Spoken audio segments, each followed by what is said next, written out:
I'm going to do a slightly different style of reading now because I have this deck. It's an oracle card deck. And oracle card decks are really different to tarot card decks. Like each tarot card deck with a different theme has different ways of reading each card.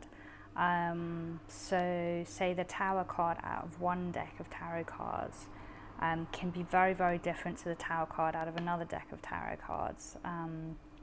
Depending on the symbols, the images, and the archetypes in the decks. Like for example, if you take one of Doreen Virtue and Radley Valentine's decks, say like the Fairy Tarot cards or the Angel Tarot cards, then they have different names even for the cards. And for the Tower card, I can't remember what they call the Tower card, but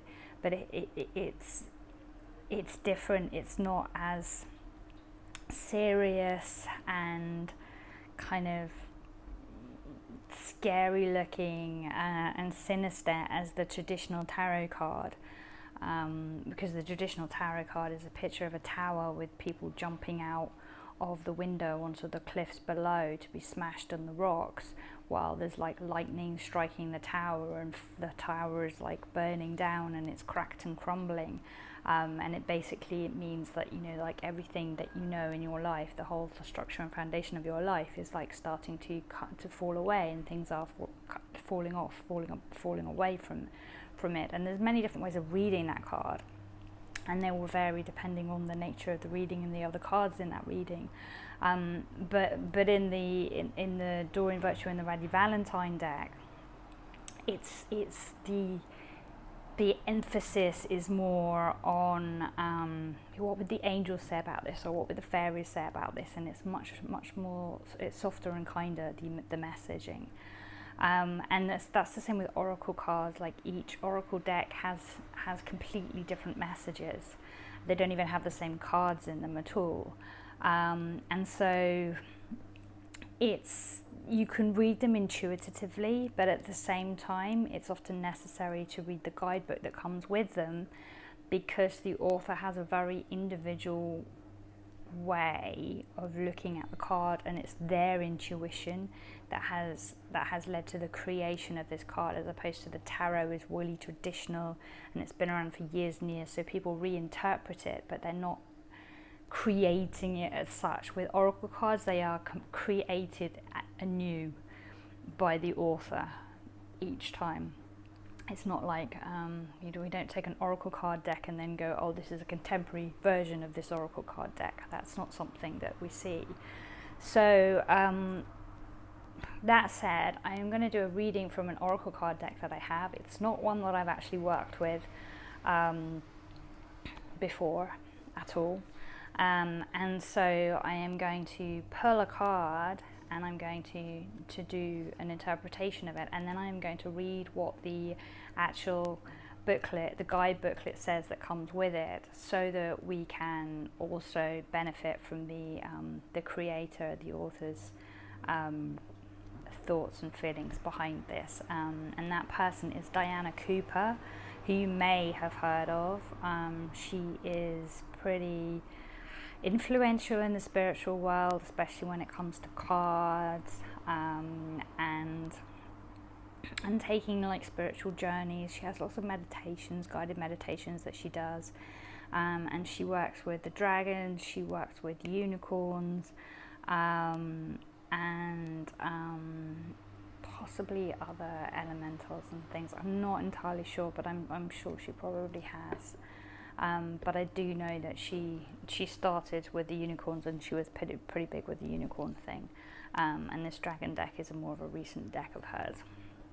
So I'm going to shuffle the cards, and I'm literally just going to ask, what does this deck want us to know today? What would the dragons like to tell us today? Like, what message would they like us to hear, that can kind of like help us on our life path, something that we can start working with right now towards building a better future, maybe for ourselves or maybe for others. So we will see what comes up. So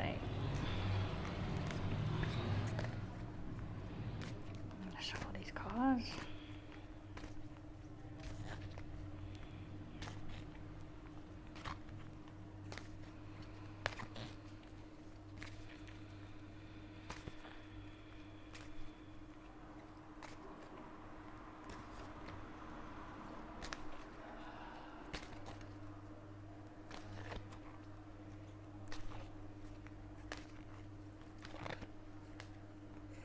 Okay, so the card that came out, and the question that I actually asked is, how can I help myself to heal and feel better right now? And that was, I was just intuitively led to ask that question as I was shuffling. And the answer that we gained here is like in this beautiful card. These cards are really, really beautiful. I really like the illustrations in them. The dragons are all like big, fierce, strong creatures, yeah. And normally we think of dragons as kind of, I don't know, like on television a lot of the time, you know, in the animations and things where we see dragons, they're kind of quite rotund and tubby and a bit kind of like sweet at the same time as being fierce, but they're definitely like big, robust, heavy things. You know, like they're almost like big bits of rock, essentially. They're huge. And the dragons in these cards are more elegant, more delicate, more graceful, more elemental, I guess. And in that respect, I kind of think that the dragons that we see illustrated on TV, in like children's cartoons and things, they don't strike me as magical. They're strong and they're fierce and they breathe fire, but they don't necessarily have additional powers. They're not mystical, they're not magical, they're not elemental beings. These cards are very, you know, the dragons in these cards are the elemental dragons, the dragons that do have power, the dragons that harness the elements and that help us to be a better service to ourselves and to others, and to be better guardians of this planet.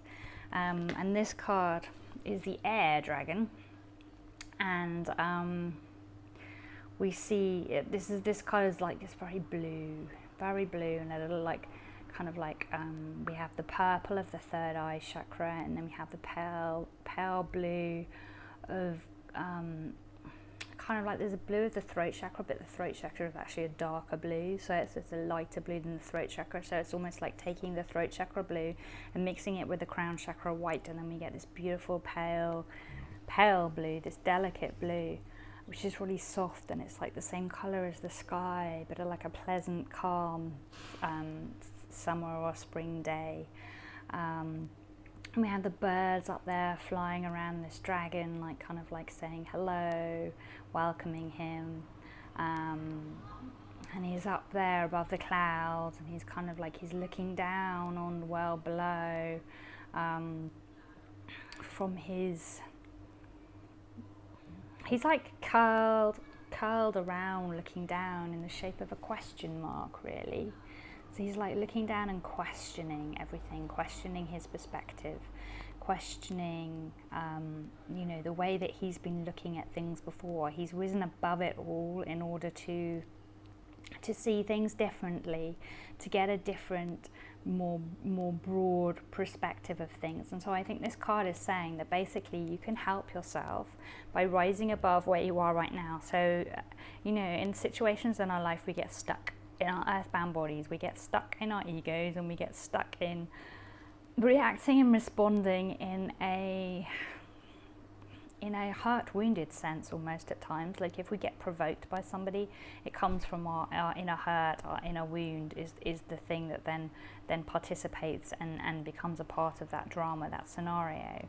At other times it's like our adult self will try and figure a way out of a situation. We'll try to problem solve what is blocking us right now, you know, the things that are obstacles in our lives, the things that worry us, our problems, our concerns, our fears. We try and problem solve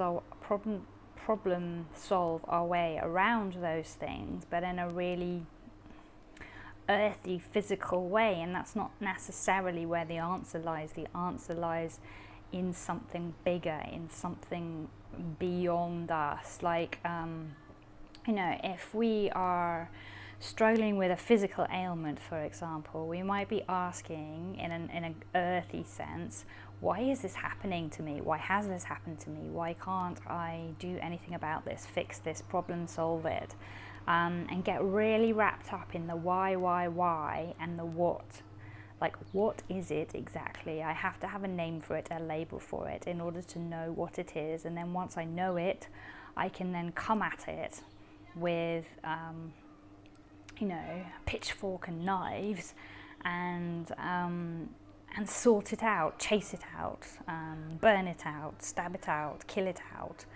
And that's not necessarily what our bodies and our souls and our spirits are asking for. Maybe something bigger has to be taken into consideration, and maybe it's part of our soul journey. Maybe it is part of, the past karma, the ancestral karma, that we came in here saying, yay, hello, I will clear that for my ancestors, I will clear that for my family, I will stop this pattern repeating down my family line, and I will sacrifice myself and my life in order to do that.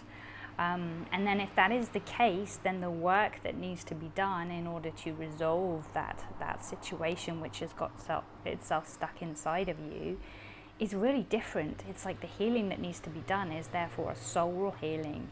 Yeah, it's an energetic healing. It's a lineage healing. It's not just physical. It's not just about changing your diet or changing your health and fitness regime, looking after yourself better, sleeping more, listening to more uplifting things, studying more uplifting and worthy pursuits.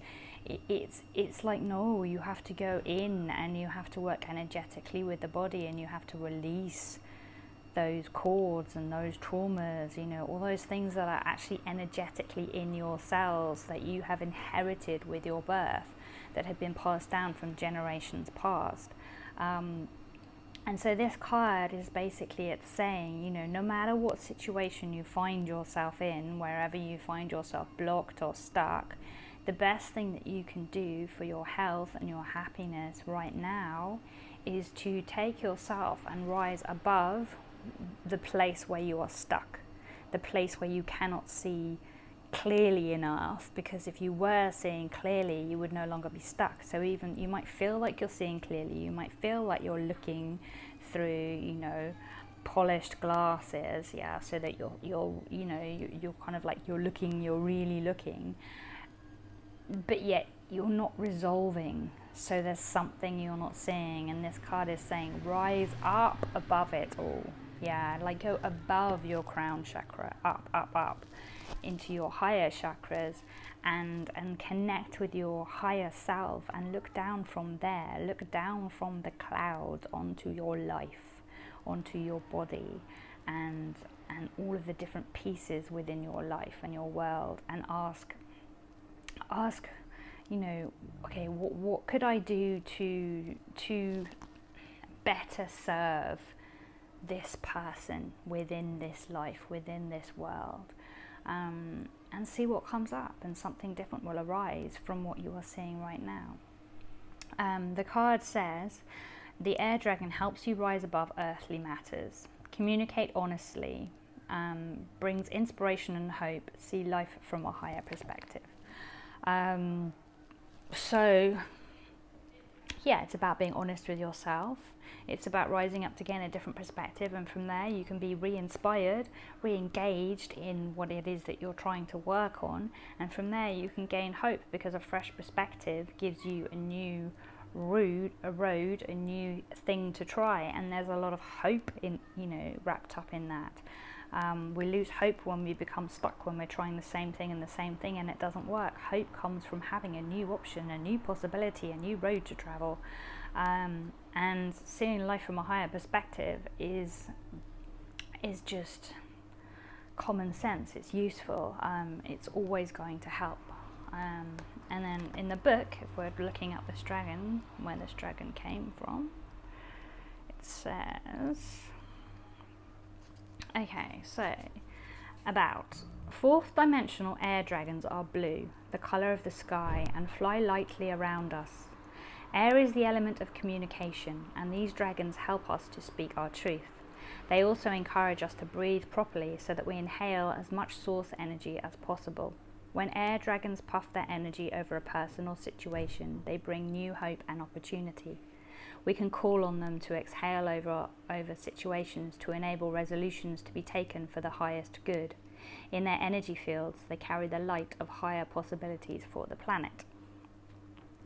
Air dragons suggest you take things lightly, so choosing this card indicates that you should relax and look at part of your life from a higher perspective.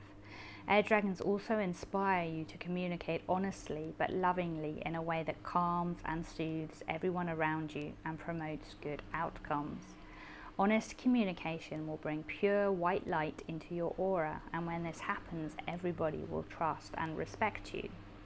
Blue air dragons are supporting you as you rise above your challenges. They will help you to say the most tactful or inspirational words and assist you to stand in your power with integrity.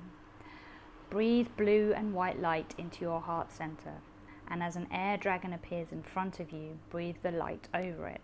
In this way, you are energizing and motivating it so that it will always be connected to you. It is time to decide on your next step, so be clear about what you really want. Your air dragon will accompany you as you fly towards your chosen destiny. So, lots to think about there, lots to work with, kind of slightly different perspectives, but a lot of like common themes as well. Think before you speak. Work on your throat chakra and harnessing the truth and sharing that truth with others in a loving and compassionate way. And in a situation that you find yourself stuck in, a situation that you find challenging and potentially compromising, rise above it all and look down and question the reality that you are seeing, and reinvent it, so that it looks slightly different, so that you can come at it from a different angle. So there is the card again of the beautiful air dragon, and I hope that card resonates with you, and I hope you can see the beauty in that card and the grace and the vulnerability as well. So there you go, that's my reading from the Dragon Oracle cards by Dianna Cooper. If you liked that reading, I encourage you to check out the deck. It is a very beautiful deck. It's not necessarily a beginner's deck, I wouldn't say personally, unless you're happy and comfortable to work with the guidebook, and then it's more accessible. But if you want a deck where you can just dive in and work with it without using the guidebook and just come up with your own interpretation, it's not necessarily a beginner level entry deck unless you already know a lot about dragons, and then you'll probably be okay. Thank you for watching. If you like this video, please do give me a like, give me a thumbs up, and also subscribe to my channel so that we can meet here again many more times into the future, and so that we can journey together on this path towards health and healing and enlightenment and being more grounded and more useful, being of better service to ourselves, to our friends, to our families, to the world. Being better guardians of this earth plane, which I think is a really important thing right now to try to embrace, even more so than it was before. If you would like to know more about me, please do visit my website, lemonrosepetals.com, and also subscribe to my newsletter. I have a newsletter on there where I do like a write-up around a lot of my videos, to give further insight into the questions that the cards bring up. So maybe you would like to receive those as well. If you would like to book a private reading with me, please do contact me. I would love to work with you. And if you would like me to do a video on a question that you have, you know, if you don't want to book a reading but you'd still like to have a question answered, please do contact me and ask a question, and if I think it's appropriate for this channel, then I will do a reading for you. Okay, I will see you back here next time. Bye.